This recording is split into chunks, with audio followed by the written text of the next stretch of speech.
Good afternoon, everyone. Thank you all for joining, and thank you all for taking time out of your busy schedules and joining us today for this exclusive webinar with the Faculty of Medicine in Hradec, Kralove, Charles University. Today's webinar will be going on for 1 hour. In the first 20 to 30 minutes, we'll have the presentation, and then we'll move on to the Q&A session. So you'll be able to type your questions in, and then we'll be answering them. Today, we have Professor Rudolph with us from the Faculty of Medicine in HK. And thank you all for joining once again. Over to you, Professor Rudolph. Good morning and hello, everyone.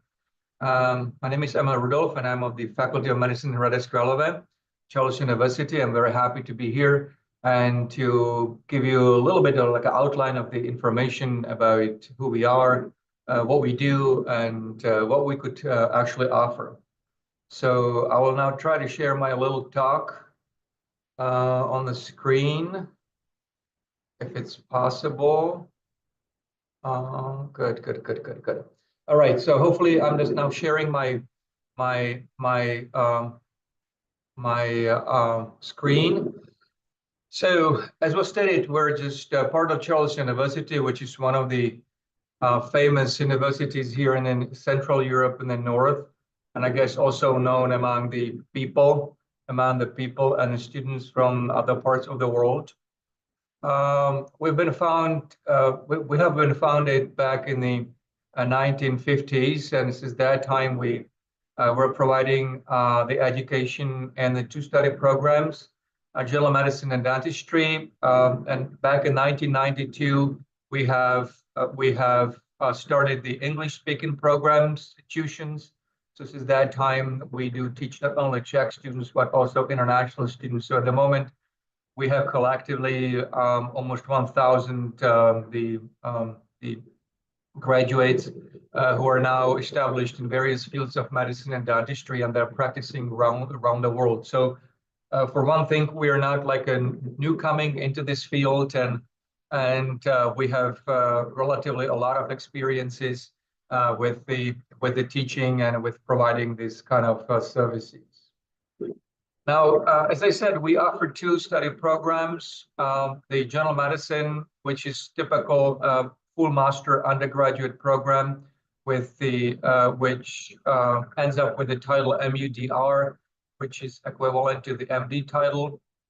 That kind of the course is open to everyone, but of course we don't have unlimited capacity, so our typical intake is about 105 general meds for the first year from different parts of the world.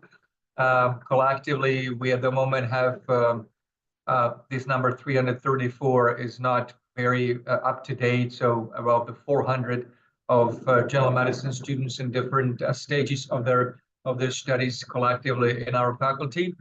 The course itself in English is not for free, at least it's based on the tuition.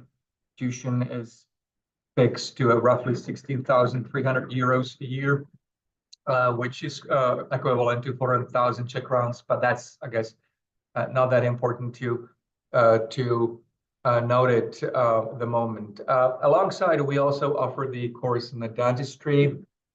Again, it's a full-time master's study program. This one is for a very limited number of the students because it's much more intensive in terms of the clinical training, because each and every student has to have its own space and has to work on the individual patients.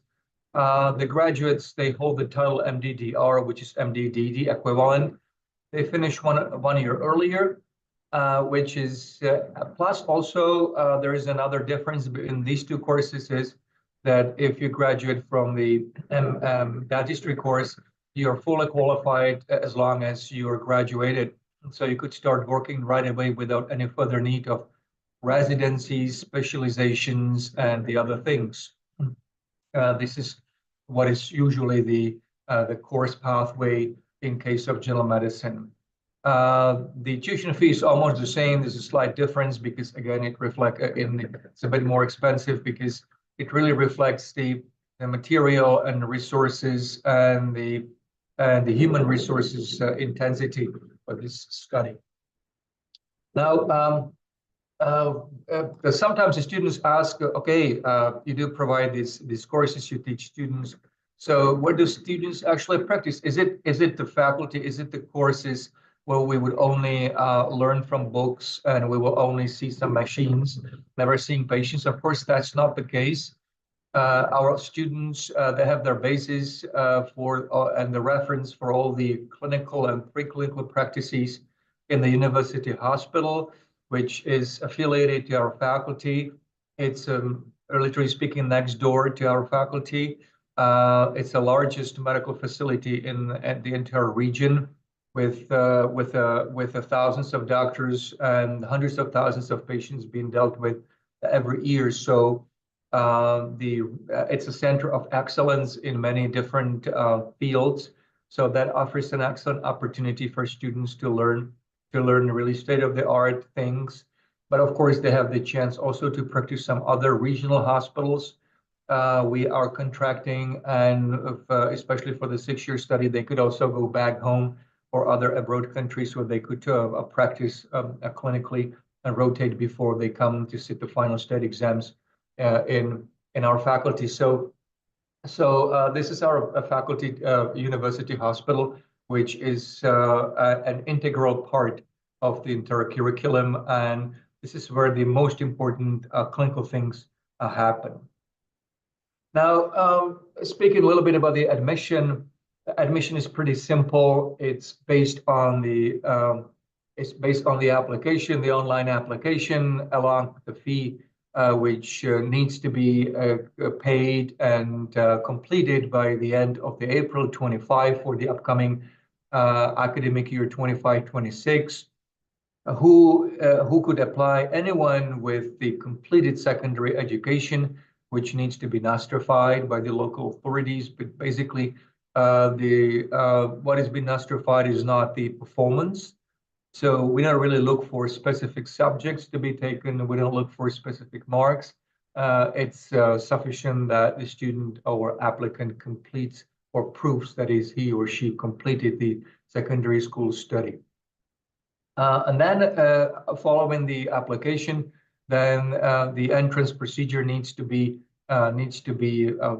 passed through, which consists of the written test and the oral interview. Written test is traditionally based on the baseline knowledge in biology, chemistry, and physics or mathematics. There's a choice with the proportion of the questions 25, 25, and the 10. And that all of them are single best answered. So student simply faces the question, sees the 5 possible answers, and one of them is correct. We don't have a special cutoffs. Every year is a little bit different, but we don't really seek for any like 80% sort of like a score sufficiency or something. We simply need the baseline, which is around the 40 to 50%. And then after that, each applicant is sort of like interviewed or talking to by a peer. Again, the purpose of this interview is not to seek the formal knowledge, but just to know about the personality of the person, about the communication things, about the impression it makes. So it's something which should also give the idea to an applicant about who's going to be his peer in the future and thing. So both the written part and the oral part are done, if not in the same day, then in a very short interval, one after another. They're not mutually exclusive. So everyone who sits the written is entitled to have the oral. So there is no like rounds on that. Now, the results of these tests are just communicated very simply and very quickly. It's within a few days. What are the exam dates? Well, there are quite a few.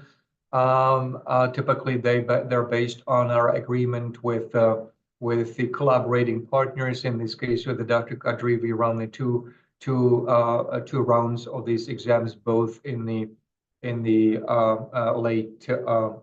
late January, the beginning of February, and then in the April. So then it's got ample chances there for students to sit those exams. Now, very often we face the questions. Okay, your questions. I've never heard of them. How should we be successful in these exams? Well, it's very simple. Our website and we could, upon the direct inquiry, provide the syllabi of the particular subjects the exam is based on. We could also provide the recommended literature, and most importantly, though, we publish every year on our webpage the actual test with the right answers from the past year. So this is freely downloadable, and those who seek to sit these tests next time, that they're free to work with that. They ask questions and things. So I guess in this way, they should not be really major stress and thing, because everything is based upon the mutual communication. Now, okay, I'm just admitted. So what comes next?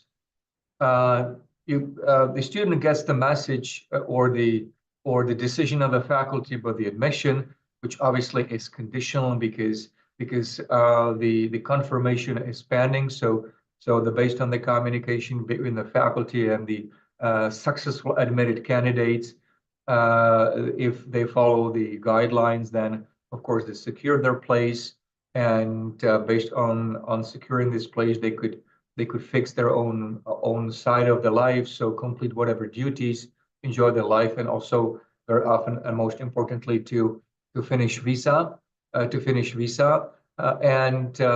then they could be enrolled, and they could join our faculty for the beginning of the academic year, and they start studying. What, when, and how they study? Well, they start studying in the beginning of October. So for the upcoming academic year, the beginning of October of the 2025, their studies would be organized in the 2 semesters, meaning winter and summer, starting with the interim periods, of so-called exams, where there are no classes, and these students are only meant to sit exams and complete their duties. The studies are organized in a number of ways. We have a traditional ways of studies, that is, students are asked to visit lectures, to participate in the seminars and the practical classes, or to stay with the patients. But also we have the modern ways of distance learning. So students are given a freedom of studying by themselves through various e-courses and other ways of study. So it's quite flexible, and it could be individualized based on the individual the subjects, because there's some subjects they have the theoretical part more for in-person teaching. Some subjects they put it more online or on this distance way of study. So nowadays it's flexible. It's also good for students that they could have a more flexible schedules. The studies are kind of evaluated usually throughout the entire year. So as they go, they take the classes, and they're just regularly I want to say examined, but regularly they sit the tests. Regularly they are being asked questions, because that's important for the formative type of their learning. And these progress tests are important for them to not to lose the way on the track of studying. So in the end, once they will be examined from the entire subject, so they have a high chance to pass. The most of the exams are kind of oral, especially final ones, but also there's a lot of written tests and other skill tests which they have to take. Typical schedule for the testing is that each student has 3 attempts for the particular test or particular exam, like 1 regular and the 2 retakes. What happens if, and I'm not going to discuss about, because that's a far cry for a moment, and definitely we have the systems to make sure that the students are successful, as long as they adapt to the situation here, and as long as they're just sort of like communicating with us. Now, the big question, and that's just what I think is the core of the decision making of the candidates they'd like to study medicine, because there's so many schools, so many places to study, and which one is best way? Which one is best way to go to go on? So why students should consider HK? Well, I could quote you a lots of reasons, starting off with this very funny for me. The place is beautiful. Well, tell me which place is not really beautiful. Instead of like boasting about the beauty of the place, which is really individual, let me also tell you that the place is a good vibe. Means that place is kind of friendly generally. What does it mean friendly? It means that it's easy to navigate, easy to go about. It's not a large place where you would need to take a lot of public transport to move from one place to another. You spend hours kind of commuting, and everything is far away. So here everything is close by. Means that you could either very easily walk or use a bicycle, or if the students, I see them very often, they would take an Uber or something for even go for very short distances, but it's very friendly. One thing, the place is smaller, therefore it means also is much more safer than the places which are large. The safety is almost taken to absolute levels in here, meaning that if you walk in the middle of the night alone, nobody bothers you. You don't even have a sense of any dangerous things. The people here are simply very friendly. So in that way, we speak of the beauty. The place is really beauty. It offers you also the leisure lifestyle. Means that not everything is in a rush. If you stay in a large place, like even if you go to Prague, everything is in a rush. Lots of tourists, lots of things. The city is really vibing a lot, which is perhaps good for the leisure. It's not good for study. So here we have a much more relaxed state. We offer you comforts of academic environment. Yet at the same time, the quality of the studies and quality of life is no different from the larger places from the university. Meaning that still you have the places to go, places to have a fun. You have the people to meet with. You're simply not in the middle of the nowhere, but you're just in a place which boasts a modernity as well as a traditionalism. Now, the rest what I could offer, why HK? Well, the one thing is that we take care of students perhaps travel more than is in other faculties. One of the concrete examples of this care is that in our case, our students have beyond the standard like access to library and to study resources, both traditional ones, that is the printed ones, but mostly electronic ones. We offer the databases, we offer the other surfaces and other platforms where the students really use them without really necessarily need to buying or having books and kind of thing. So that's perhaps another thing just worth of consideration. Now, one thing which is sometimes a selling point is how does the place feel in terms of these modernities? Of course, we're a traditional school, so some things are still traditional, but they are refurbished, modernized, or outright modern. So we have a modern equipped lecture rooms, laboratories, the hospitals. We're having the first part of the campus completed. Right now, I'm happy because since the very early morning today, there's been a lot of noise because next door to my campus number one, we are building the rest of the campus next to the university hospital. So it's kind of very noisy. But this campus should be completed in 1 year or something.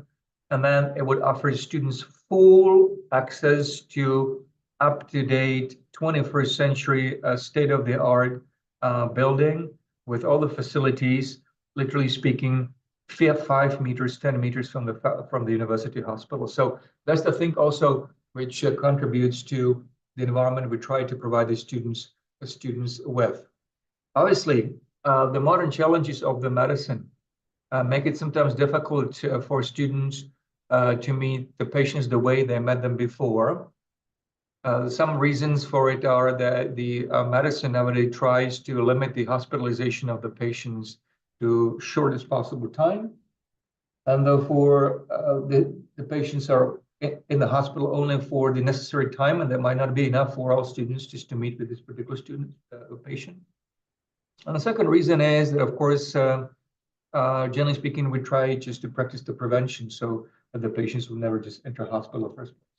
So that's why we have to have some supporting service, supporting ways for the students to learn the skills, gain the confidence. And that's our simulation center. The state-of-the-art machines and other tools are just with the students to help them train things before they actually lay their hands on the patient. It could be very, very positive, and it is very positive and very instructive to start the training here with this bit of artifice and then going right away to human patients. So that is another thing which I believe is an essential part of the medicine that we offer too.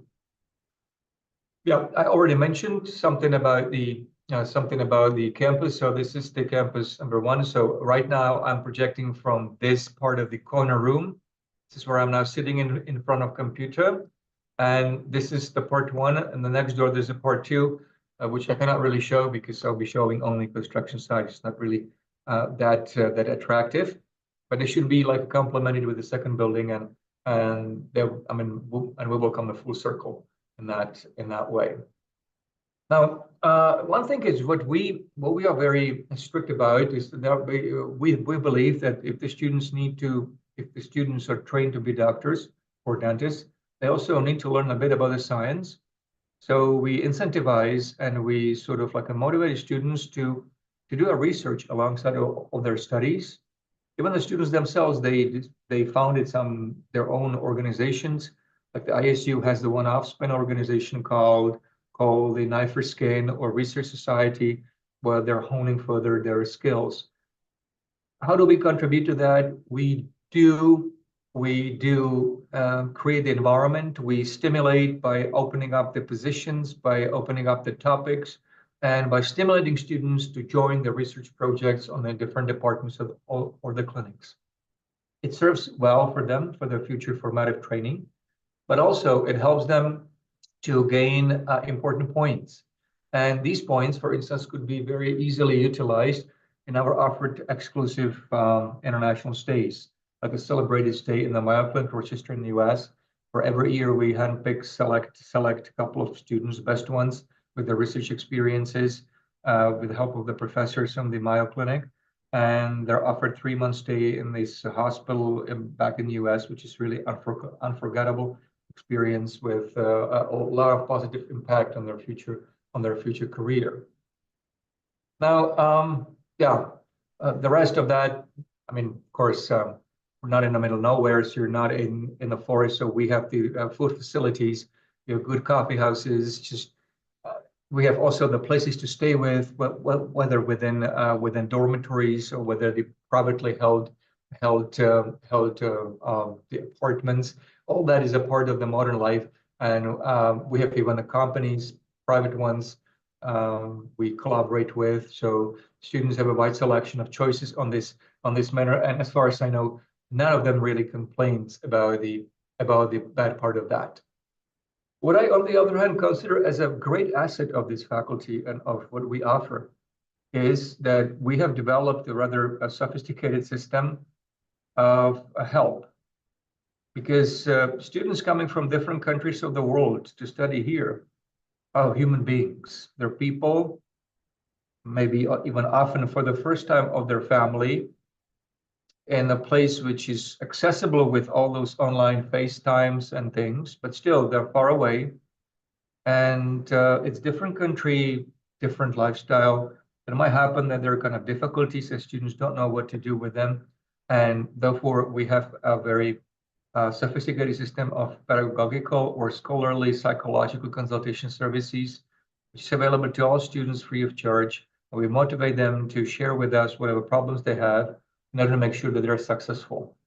Our goal is not to behave as inaccessible institution which accepts only a few chosen ones and then fails most of them simply because we believe that we're better and the students don't do exactly what we think. We are just an institution. We would like to offer opportunity and possibility of those who are admitted to be successful, to successfully complete the studies with us, to have a good career they always dreamt of. And a part of that is always sort of like a challenges. And if these challenges are on the side of the psychology or the decision-making, the problems, we're always ready here to step in and just to help. Only you need to ask. So that's, I believe, quite important in this world where the people often struggle with the various sources of stresses, sometimes not only related to the real causes, but also to some other situation-based circumstances. Well, studying medicine, it doesn't mean that you need to lock yourself up in a monastery or in some places, and after 6 years you will emerge as enlightened doctor, but doctor who lost the contact with the real life for the past 5 or 6 years. So studying medicine could be also fun, and it is fun, especially if one knows how to organize his real life. And that is when the amusement, entertainment, and whatever other pleasing in the life comes in. Starting off with the various activities students and their own professional organizations organize. We have the ISU here, International Student Union, which is in charge and responsible for giving you lots of opportunities to enjoy art, enjoy the socializing, enjoy the sports, enjoy the interaction between the students of different personalities, enjoy the interaction between us and between the students themselves. So wide variety of choices. So that's, I guess, what it comes along a normal life of the student, with a bit of distinction, though, that medicine is a bit more rigorous. So at the beginning, there is less time for these entertainments, but everything depends on the organization of the free time and understanding how the system goes. And there is definitely the chance and the time to enjoy sports, arts, whatever is in our interest. And if that is not enough, of course, we're just 1.5 an hour from Prague or 1.5 an hour from Brno, two largest places in the Czech Republic. You can always grab the train or the bus and go there and enjoy your party over the weekend over there, or just do whatever you like and share it with your friends. Now, with this busy life, studying and enjoying, you're just quickly completing the course. And what at the very beginning was for you formidable part of your life is suddenly gone, and you're just graduating. You're invited to the Prague, to the Carolinum, to the oldest center of the university, looking exactly like these guys are there waiting for the diplomas to be handed, and you would have your heyday, and you're officially no longer our student, but your doctor, and you're an alumnus, could be part of our alumni community, and or you could basically enjoy whatever other steps in your career there are. Obviously, within the last year of your studies, we are also able to give you some sort of like a guidance over the possibilities of what will come next once you graduate with the title, because then you have lots of different options and lots of different places where the options could be realized. And it's again entirely up to you to decide which way you would go. And even with that, we could just not help you, but we could just give you certain suggestions and some ideas. So that is very quickly just about all what I wanted to tell you in a matter of the introduction of the faculty. It's sort of like still introduction, which is pretty virtual because it's the photographs and things. But the real life is something different. So of course, always questions are really welcome to make sure that everybody understands before this or that choice could be considered. Of course, and not only questions for today, as with the seminar organized with our partner, Dr. Kadri, but also via the context we have here, via the study department, phones, emails, or via these three kind of social platforms. Understand that the bottom one, Facebook, might not be for the young generation, so you might find it perhaps better with the Instagram or with the X, whatever it comes. And there's no question which would be really silly. We'll be very happy for all of them. And we'll be happy if you would be interested more about these things, because that would seem to be also indication that you are truly interested and that you really think about us as one of our options. Thank you very much for kind attention. Thank you very much, Professor Rudolph, for the very detailed presentation. So now we'll move on to the Q&A session. And as I said before, students, you'll be able to type your questions in. There must be a button at the center bottom of your screen that says Q&A. So you can click on that and type the question. I can already see some questions pouring in, so let's begin. First question is by Ethan. Ethan wants to know, what is the nearest international airport? The nearest international airport is in the Prague. It's the Václav Havel Airport. You're off in the Prague, and it takes about 1.5 hours to go by the public transport or by the taxi or whatever other service to reach the HK. That is sometimes what some students see as really huge complication in their life because they believe that will be only from one flight to from one airport to another. But that's just the way it is for us. We're not in the Prague, for good or for bad of that. So Prague is the nearest international airport. Right? Ahmed wants to know, what are the requirements from American diploma that is taken from Saudi in grade 12? Requirements for American diploma, there are no requirement, no specific requirements. You take it from whatever kind of country where you graduate from, and you submit it for us. It should be all right. Okay, can I just explain in detail, because I know this is a question everybody will ask, that we don't require any kind of SAT, ACT, APs, predicted grades, and this everything, because everything depends on the entrance examination. So as long as the entrance examination is there, as long as you pass the entrance examination, and we don't require any specific grades. There are only two requirements. The most important is to pass the entrance examination, and second thing is to pass your high school diploma.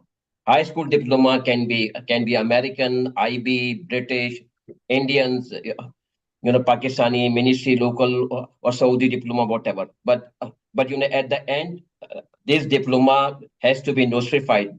That means this diploma has to be attested by the Ministry of Foreign Affairs and the Ministry of this Education and this one. So other than this, nothing is required. AP, SAT, TOEFL, IELTS, nothing is required.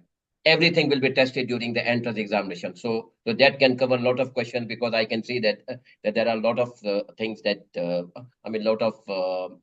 question asked about this one. And I can see that one of the question is that entrance examination could be online.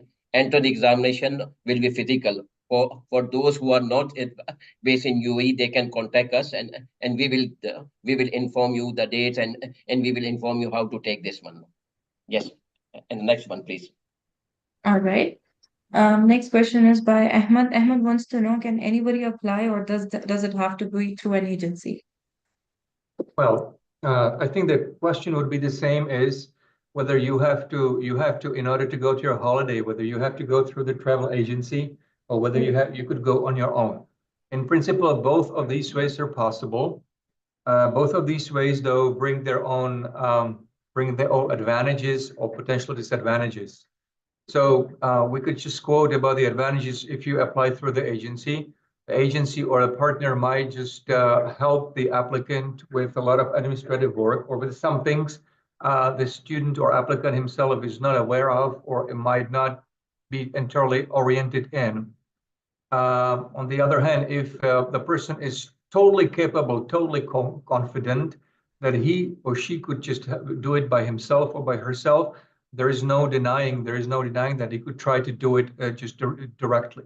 But as far as my experience goes, and no offense here, no offense, that very often we find the people who try to do it on their own, but somehow they get lost along the way.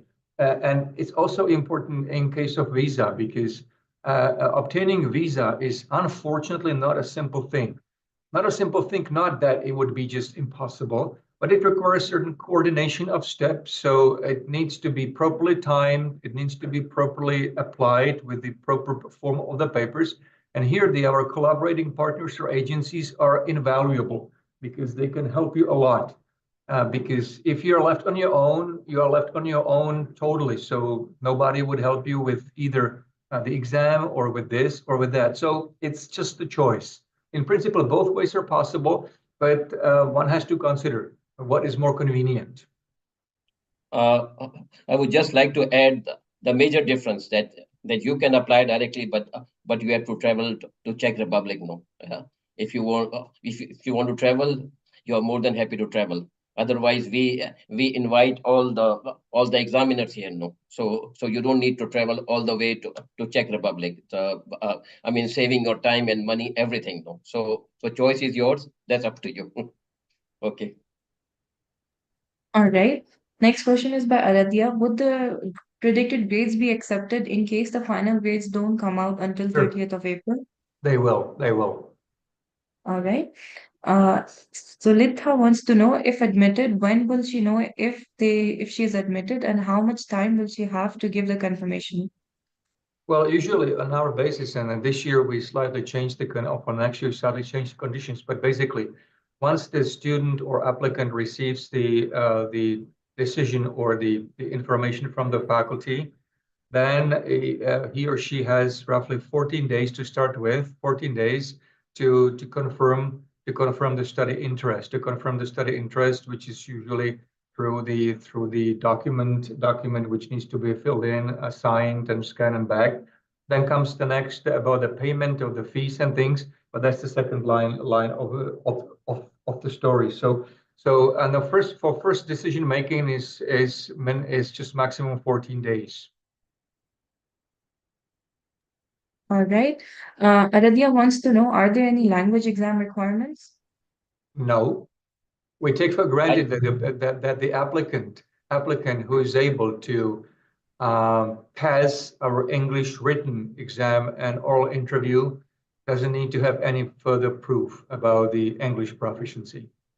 Well, I think we have mentioned, and we have to avoid this question again, that no need of language, no TOEFL, no IELTS. Again, I'm just repeating, no predicted grades, no TOEFL, no IELTS, no ACT, no APs, no SAT, no recommendation letter, no personal statement. So we don't need anything. Only thing is that that you have to pass your high school and pass the entrance examination. Okay, thank you. All right. Next question is by Hayat. Hayat wants to know, what is the residency match rate in Czech Republic? Well, we do not have exactly that kind of like the system which is usually seen in the US. Simply for us is if any student of ours, be it in the Czech program or international program, graduates from us, he or she is automatically entitled to continue with the medical education and with the practicing and working in the Czech Republic or any other kind of EU.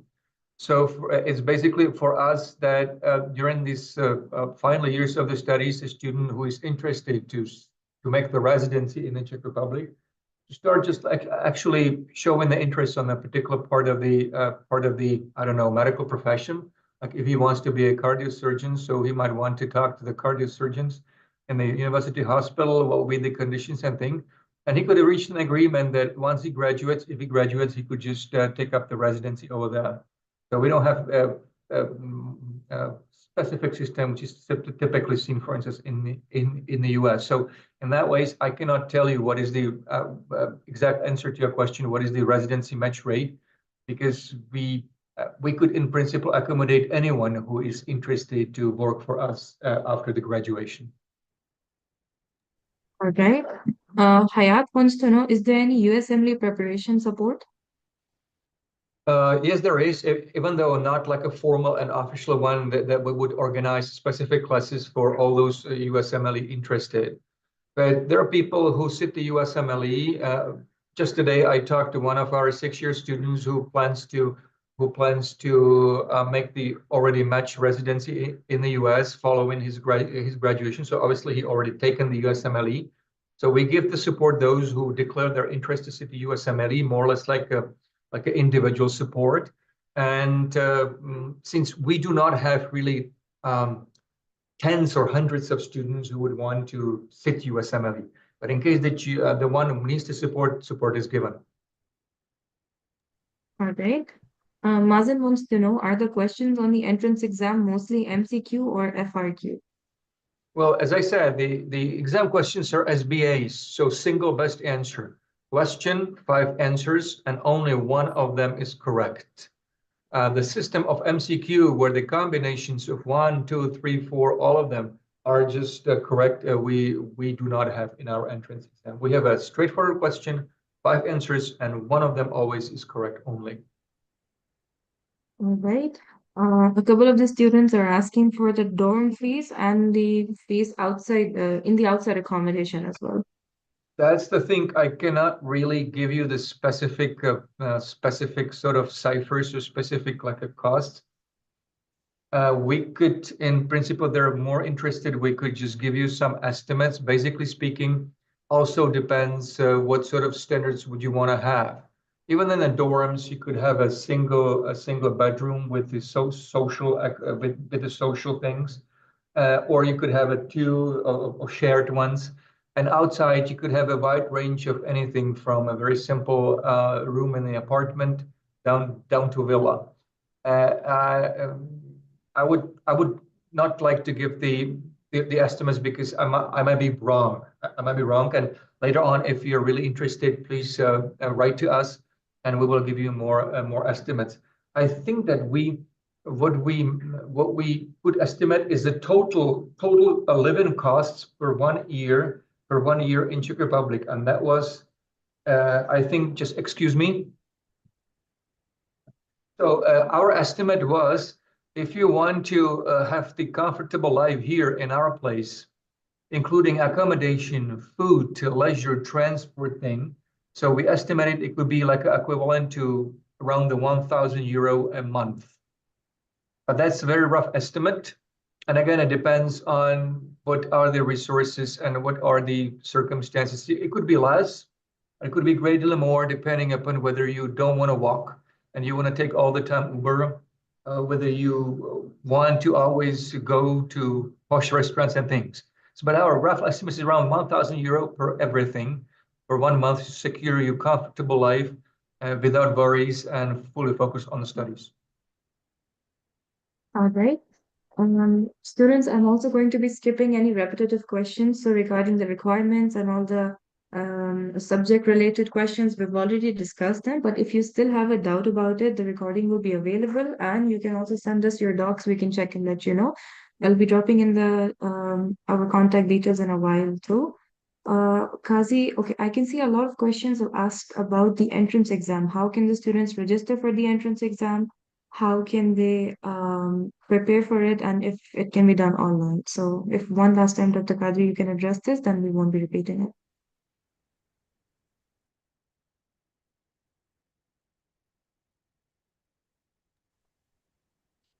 Well, about the entrance exams, you see, we're not like having a million of dates. So mostly we book and confirm the dates as with the help of our collaborating partners, in this case with the Kadri International. So we will have the dates as fixed with him.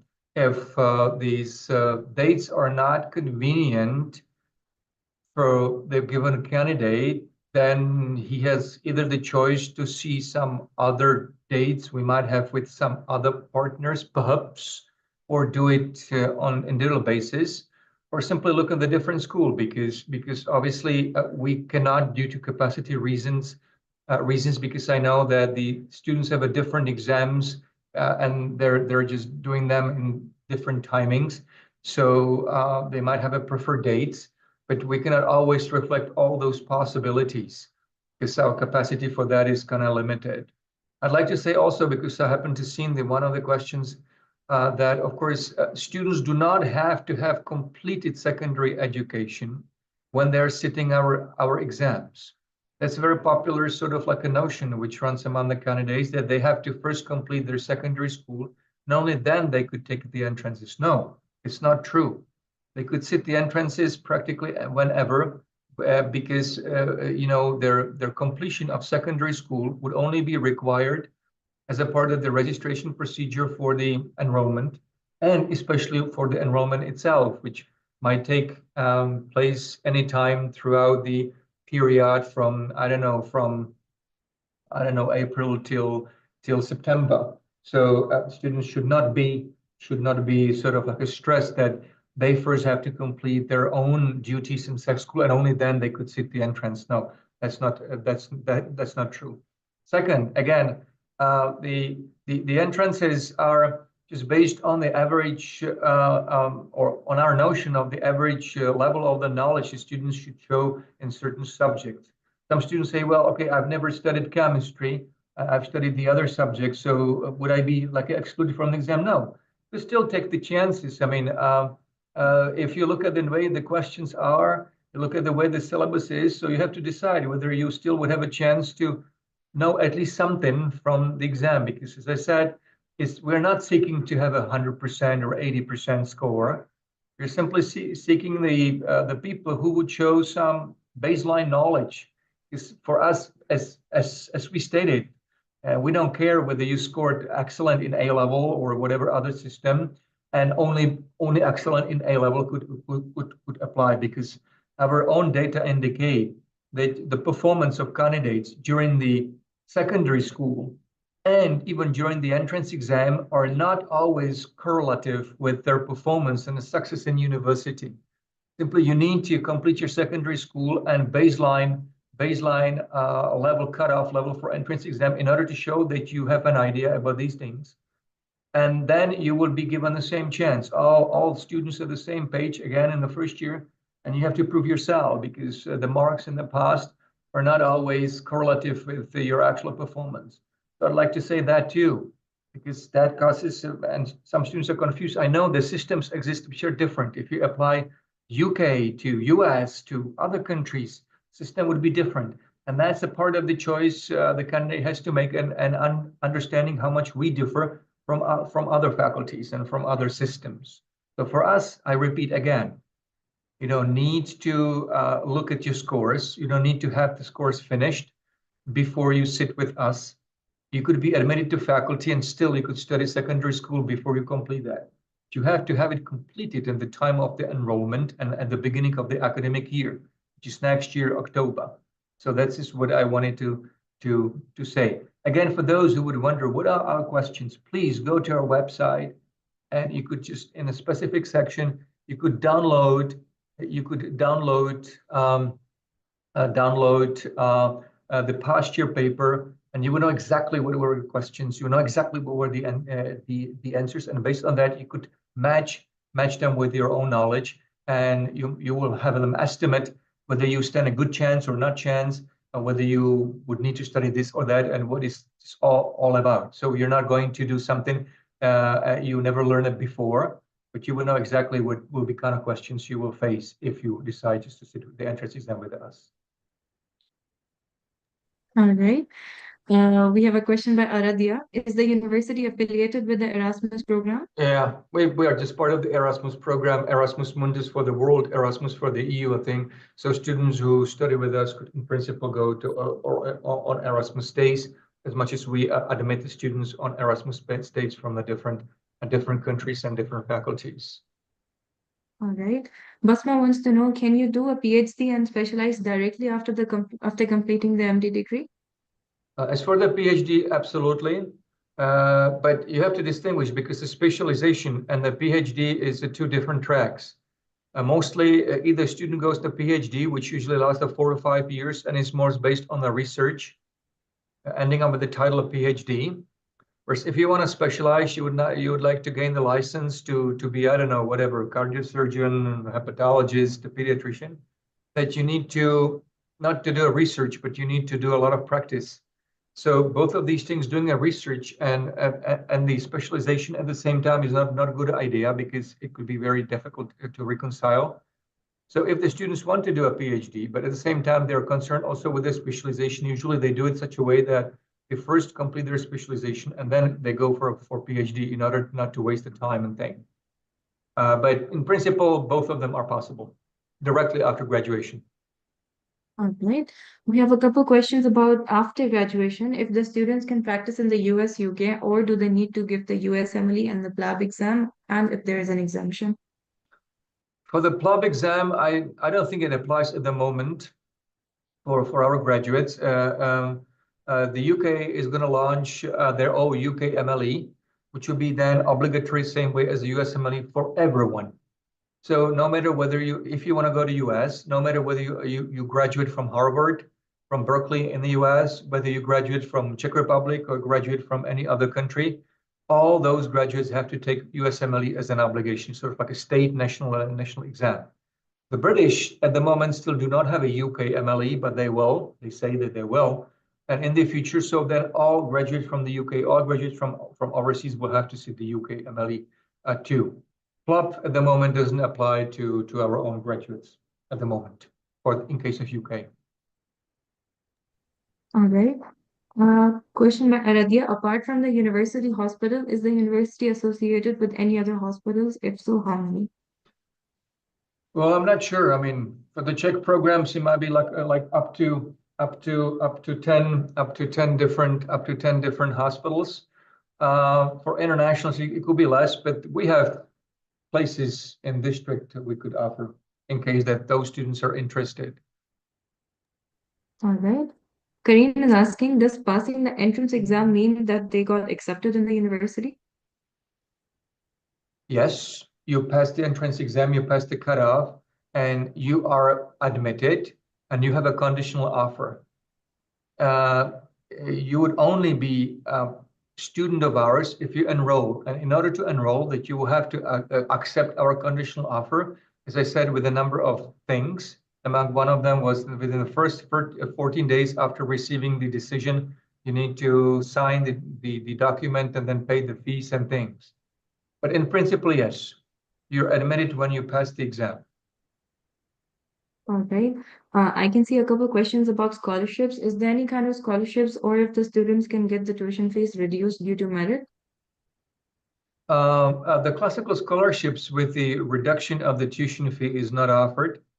We have a couple of kind of scholarships which are like which do recognize the merit of student or its standing ability to study and thing, but these are not, I guess, that significant to reduce the tuition fee significantly at the moment. All right. And what does the rank of the university look like? I'm not sure which type of ranking system you would think. One of the ranking system, the Charles University, it was like a 150th place in the world or less than that. But this is several ranking systems which take into consideration different things. But the ranking of the Charles University is not at all bad, I have to say, if you stick with this.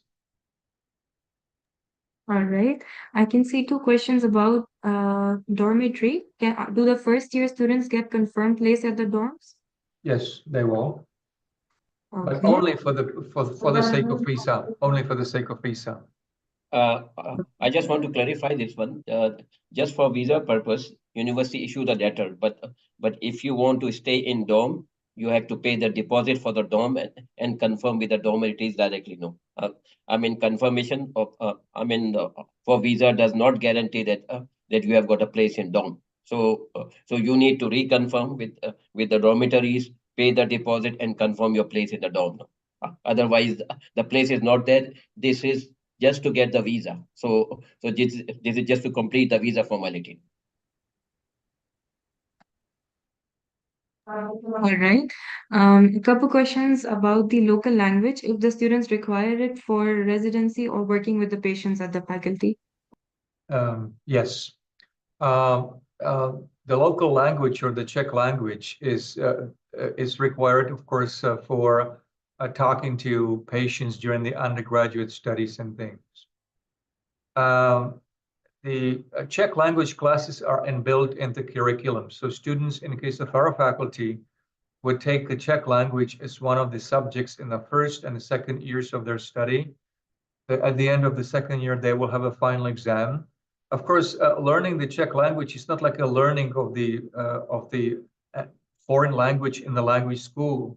The learning of the Czech language in the Faculty of Medicine is conditioned and is modified and is sort of customized in such a way that those who study medicine in English would also have the rudimentary basis of the communication with the patients. So focuses on the terminology, plus the basic sort of like a communication, like to say, hello, how are you? What's your problem? And, you know, these things. Obviously, the language And the requirement for the language is in 99.99% not the reason why the students have the difficulties with the studies.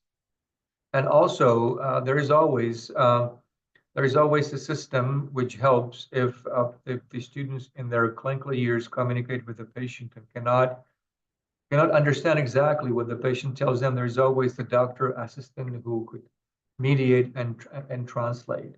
Obviously, you don't need to speak that much Czech to get around the HK or the Czech Republic, Prague, because we are used to these English-speaking people. But I think if somebody's going to spend 6 years in a foreign country, that would be really a shame not to know at least very basic sentences, so how to work about this thing. So I think the language should not be a worry about the language is not really a reason for the lack of success of studies in our faculties. All right. I can see one question by Sharad and Aradhya about the difference in faculties of Charles. I think that will be for the seminar lasting for a couple of hours. Basically, there must be different. There are like different flavors of the same ice cream. Both of them, all the faculties of medicine in Charles University, and together we are 5. First one, second one, third one in the Prague, one in Pilsen, and one in Hradec Kralove.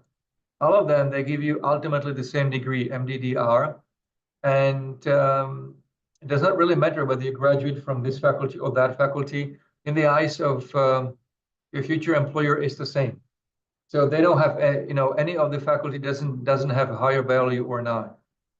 There are differences between individual faculties, though, and I would not discuss them here because it would take too much of time. But I'd like to only emphasize one thing, and that is that if the differences in the faculties run deeply from the very beginning till the end, they might concern the differently clad curricula, fee structure, the place where you study, requirements.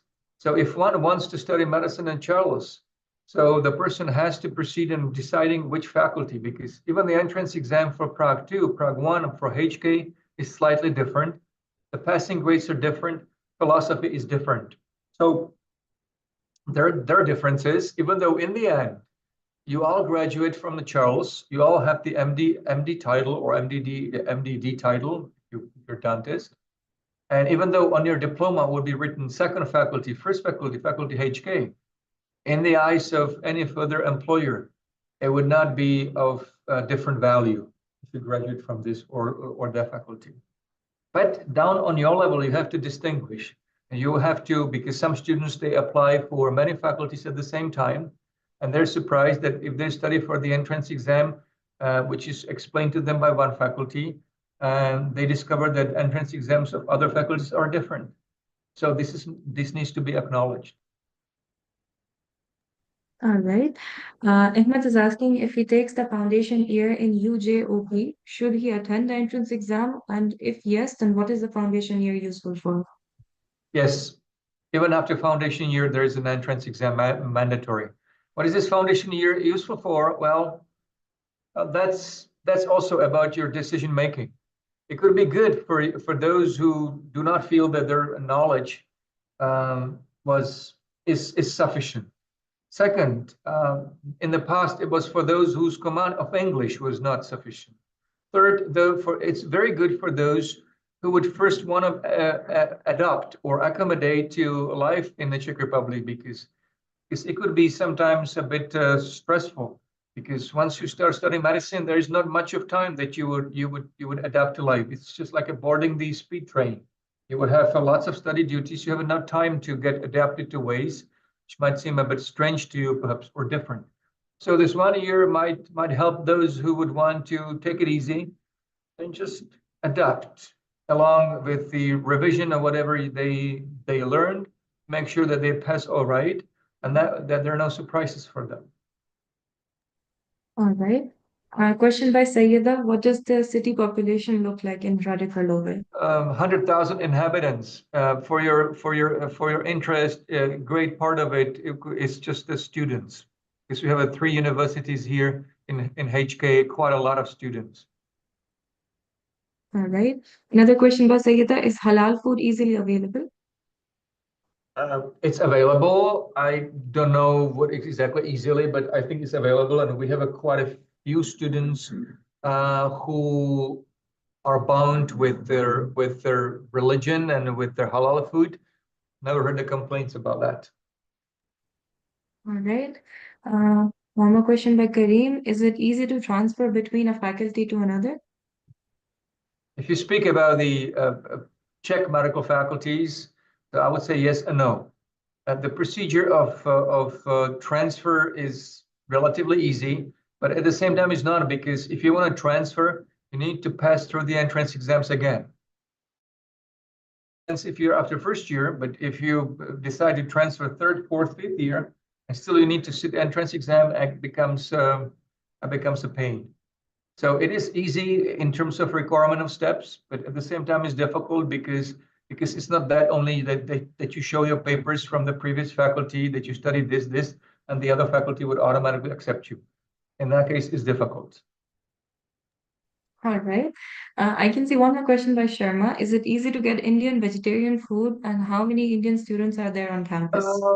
I do not now have the proportion, but we do not have small number of Indian students. We have relatively a lot of Indian students, and we have here vegetarian or even vegan resources. So I guess again, no problem for that. All right. I Dress can code, see. dress code. Yeah. Well, dress code, casual smart. Casual smart, if you go to final exam, usually more formal, like a suit or something. But generally, we're just not having we're not very particular about the dress code. Of course, you're not expected to come in the shorts and things. So because Mhm. of weather up to, because not right now we are cold weather, so things. But smart casual, I have to say. How diverse is the campus overall? Yes. Diverse in which way? If it's nationalities, it is. Different people, different places, different countries, and yeah. So it is from this point of view diverse. All right. Vidya is asking, if a student passes first year from second faculty, can she transfer to the second year in HK? Theoretically, yes. Practically, with the difficulties, because first of all, a part of the fact that the given student would have to pass the entrance exam for HK, and then he has to gather all the documents, the transcripts from his past subjects from the second faculty of medicine, and just applied here to our faculty and we will have a comparison and decision by the guarantors. Some of them they might just approve it, some of them might not.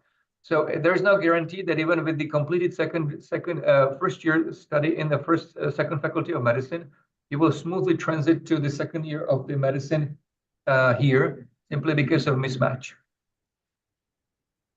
Okay. Um, Question by Aradhya, what is approximately the gender ratio? Gender ratio, well, that's kind of surprising. We haven't really posed that. I think it's, well, I would want to say it's around the 50-50. We don't have the majority of males, the majority of females. Even though the medicine is traditionally more sort of like especially in Czech programs for females. So in international groups, we have usually 50-50 out thereabouts. All right. Since we've answered over 70 questions now, we're taking the last question by Aradhya. What's the availability of cadavers per study and how many students per cadaver? Cadavers are used in the first year anatomy classes.